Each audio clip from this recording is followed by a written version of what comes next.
boy, I've been waiting for this. What's up? No!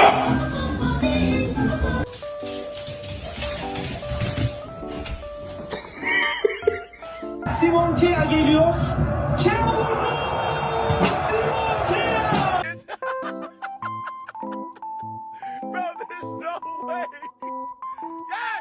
Gigi, how do you feel about what's happening with the world right now? Okay, love it. If you don't stop biting my hands, I'm gonna bite yours.